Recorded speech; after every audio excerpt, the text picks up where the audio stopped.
Welcome. This is Bridges Muji Bakochola. Prison quality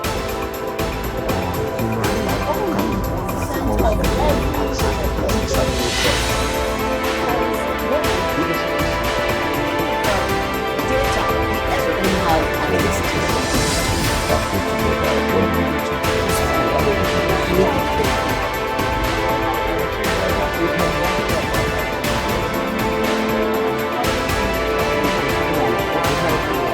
as we build a sustainable environment for growth.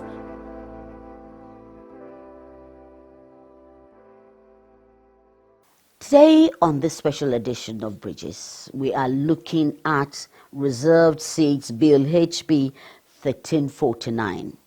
That's the fire that is catching on in the development and the inclusiveness of women in governance.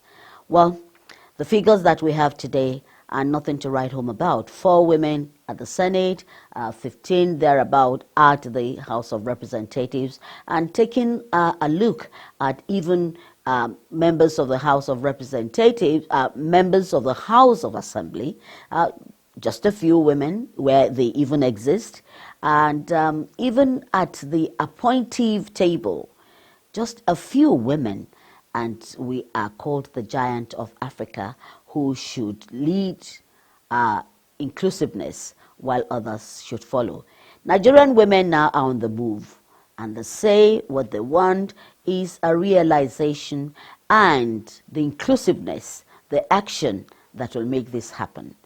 And when you bring men and women together, 50-50, we know that we will build a faster, developmental, better Nigeria that indeed can stand the test of time as the true leader of Africa. So that's what we are doing on Bridges today, dissecting, as it were, Reserved Seats Bill HB 1349. And I have here 2 sisters who have been in the trenches. Apparently both of them contested at one time under the same party and are just meeting themselves on the set of Bridges. So that's what Bridges does, bridging the gap and keeping us together. Welcome. My name is Mujima Konjola. Reserved Seats Bill HB 1349 is our focus today. And to my extreme left is our regular, Ene Ede, who is a social inclusive expert. Ene, it's good to have you back on Bridges. Thank you so much for bridging the gaps. And we have a newcomer who had worked at the background, but today she must be a bridge builder. She's a development journalist and a serious gender advocate. Herself had contested and lost. Welcome with me, Folashade Aransiola. Thank you for having me, Ma. It's a pleasure being on this. Yes, so these are the bridge builders today. As we dissect the bill, HB 1349.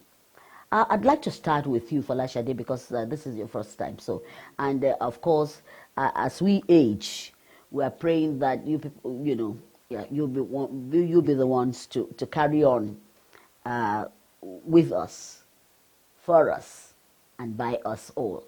So, Folashade, first of all, what do you understand with the bill?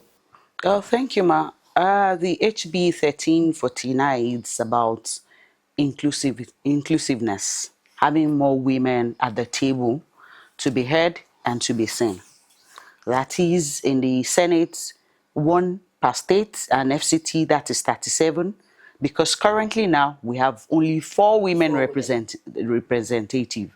Then at the House of Rep, it's same, 1 per state coming. Then for the House of Assembly, we'll be having 3 per state. That is 1 representing each senatorial district. So for Kwara, that we have 24 House of Assembly members.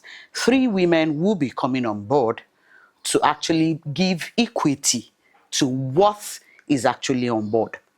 Because when you look at what we have now, it's about our voice being drowned out. There is no one that is agitating for quality health. Nobody understands what reproductive health is for women. When we're talking about menstrual cycle for women, even menopausal syndrome for adults. A lot of people look at it and they like, what are they talking about? So we need to have women that are coming to the table to speak strongly because Yeah, well, to yes, understand that we have peculiarities, yes, ma'am, and it is only a woman that could understand that those could understand and speak peculiarities. to it. Yes, Yes. Ene, let's have your views too. Thank you so much for the explanation. You know, we have seen over time that not even the Beijing Platform for Action has been able to sustain the gains of democracy.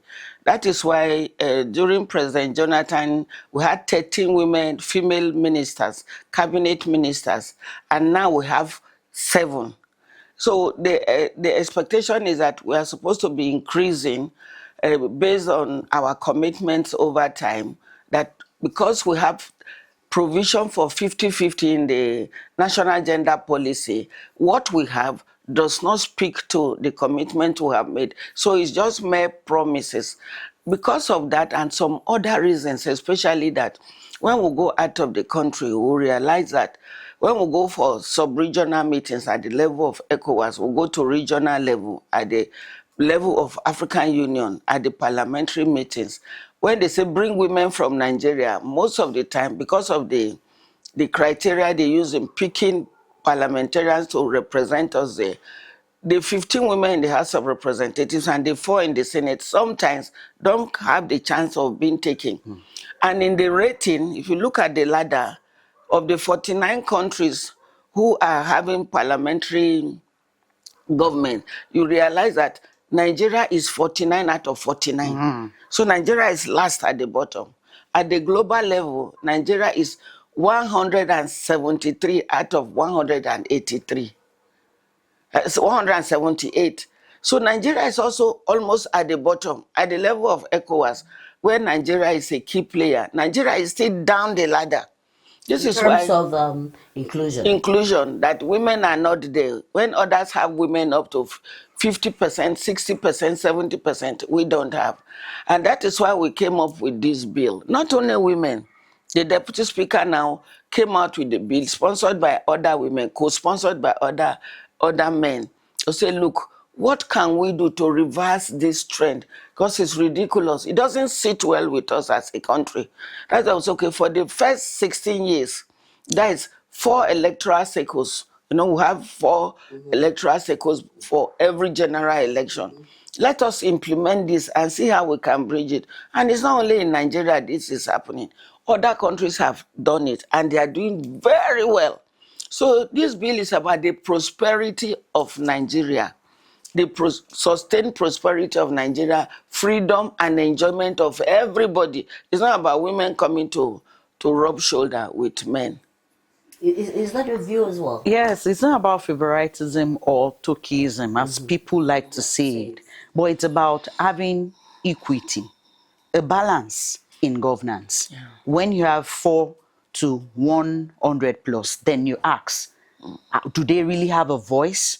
Then what kind of picture are we giving to the next generation to say that it is a culture whereby women continually are suppressed?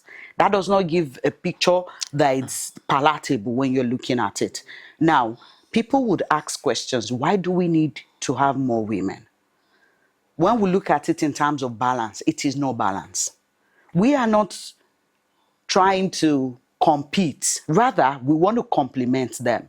It's about Compliment ourselves. ourselves, yes. It's about complementary, the neck, the head.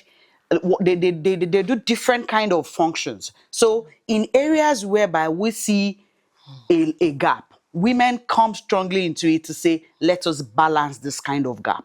And that is why we're really asking for this seat, so that generations yet unborn will look at what they are doing in Uganda, you look at what they are doing in Rwanda, and you see the kind of quality of life that they bring to bear, because women are the seat whereby they can make things happen in a way that does not seem as if they are trying to push themselves So quickly, unnecessarily. let's see how what state is the bill now? It has gone round Nigeria, as it were, because people have, is it acceptable? Is it something that people are looking forward to as something that should Yeah. happen? Yeah, there's something happening that has never happened in history. Realizing that we are coming from a background of indebtedness to inclusion in terms of all the commitments we have made that remained promise. Many people are eager.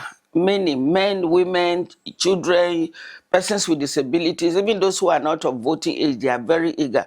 That's why at all the public hearings, especially with the League of Women Voters, they've been able to collect several millions, I think over close to 200 million signatures at the different public hearings. And there was no public hearings that you didn't have so much memoranda from women. So it's overwhelming. That's why when the Senate president arrived recently from a parliamentary function, he was asked general question about his trip.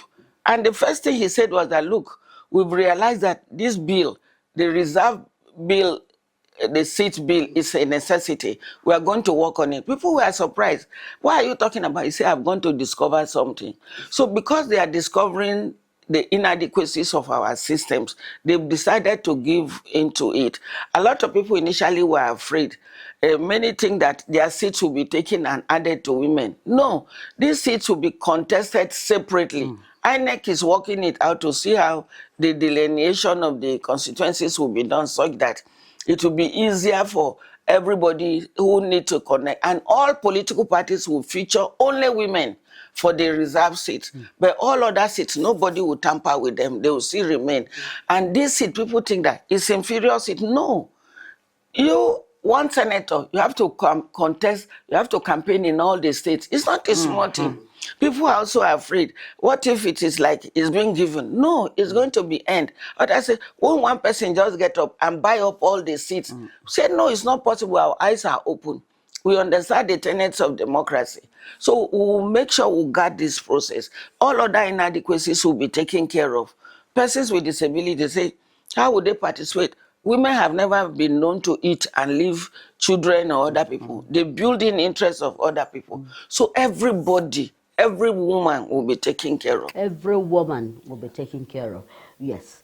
Well, every woman, quality of women, because these days accountability, transparency, all these are things that women women usually are very careful, and they're even afraid to come into politics. So on behalf of all of us on Bridges, I want to thank both of you for for your audacity, to swim in those waters. So how would we encourage women? Well, everybody has a quality, a value to bring to the table, but women that we know will go there for women. Because another thing that we found out is that why people are a bit skeptical is that women, once you bring them on, they're very hard. They don't conform. I don't know what they should conform with. Those are some of the findings that we got. And so even if you give them not elective now, appointive offices, they are too harsh. Well, what are your views about this? Because those certainly are not my views or the views of members of the Bridges family. So let's hear from you. I come from a state that is parochial in setting. That it's if not that agitations are more. Men see women coming strongly because the expectation is high. There is a bias against your marriage, your personality, your choice of words. What is permissible for a man, when a woman does it, it becomes problem. So when you have those kind of expectations, it builds pressure for women. And so most of the time, in the bid of you trying to perform, that pressure can lead some women to lash out in such a way that, but we should also understand that women are emotional. We have the ability to multitask. And that is one of the things, the strength that we have, that men do not have. So when we are asking the question, women must take ownership of this process. In areas where we see that probably a woman is not doing well, is not to stand afar and criticize. It is a collective thing. We need to own this process and make men see that for us, with us, and for all of us. That means that for your generation that you have seen, you laid the template.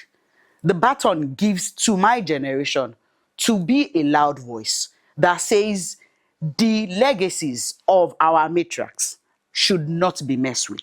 Then I pass the baton to those coming behind to say, yes, our mothers have done it.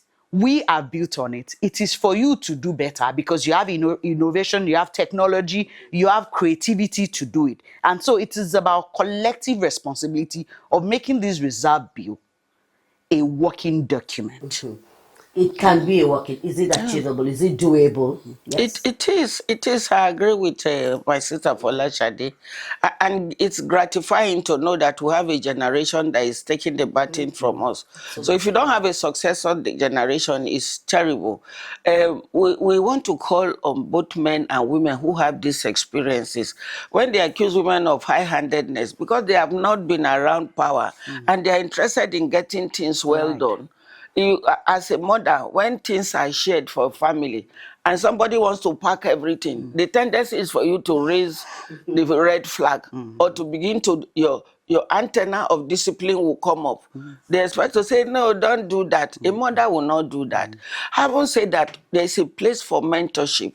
So if we mentor the women coming in, very well, it will be easier for them to understand that the kind of discipline you bring to the family is not that exact type you bring into governance, though there's a thin line.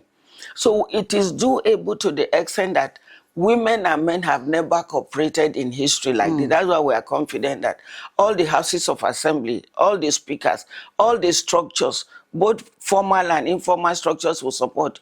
And we know too that the president will support. He's been supporting women, but want to see it done now, even in a higher dimension. He had supported his wife, who is the first lady now, to be a 3-time senator, without building any kind of barriers that will make her vulnerable. So we don't expect anything less than the best at this time around. We expect that before 2027, too many good things would have been put in place so that Nigeria can be a stronger country. Nigeria will not be ridiculed. And they say this is a country where men and women are standing side by side in cooperation so that there will be enjoyment for Nigeria as a country. Yes, I can see you nodding. Yes, ma'am. Yeah.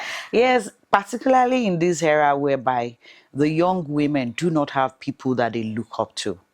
When I was in the university, I had the opportunity of meeting Honorable Titi Arijanaku before, and the likes of Mama Leila Dongoyaro. They actually formed the basis of which I wanted to be like them. Now, with fewer women in governance, in leadership, who are these role models that would be able to inspire the will to do the enviable among women? So for all the sake of the women coming in, the young ones, we need to have strong role models that would be able to channel the course of leadership for women. Channel the course of leadership, role models. I think we should expand on that because when you talk of role models, it's not just at the level of governance. I think it's something that, should cascade even to the homes. Would we say that the Nigerian woman has not lived up to the expectations in terms of being role models? How do we, you spoke to mentorship. She said role models. Can we query mentorship? Can we query role modeling in Nigeria today concerning women? Folashade said it's because we don't have a lot of us in governance. But going beyond governance, homes, have we jettisoned as women our responsibilities, our God-given responsibilities going forward? Not really. What many advocates and strategists have discovered is that women are being bogged down, they are being dragged apart from so many ends: in-laws, career, profession, normalizing norms in society like culture, religion.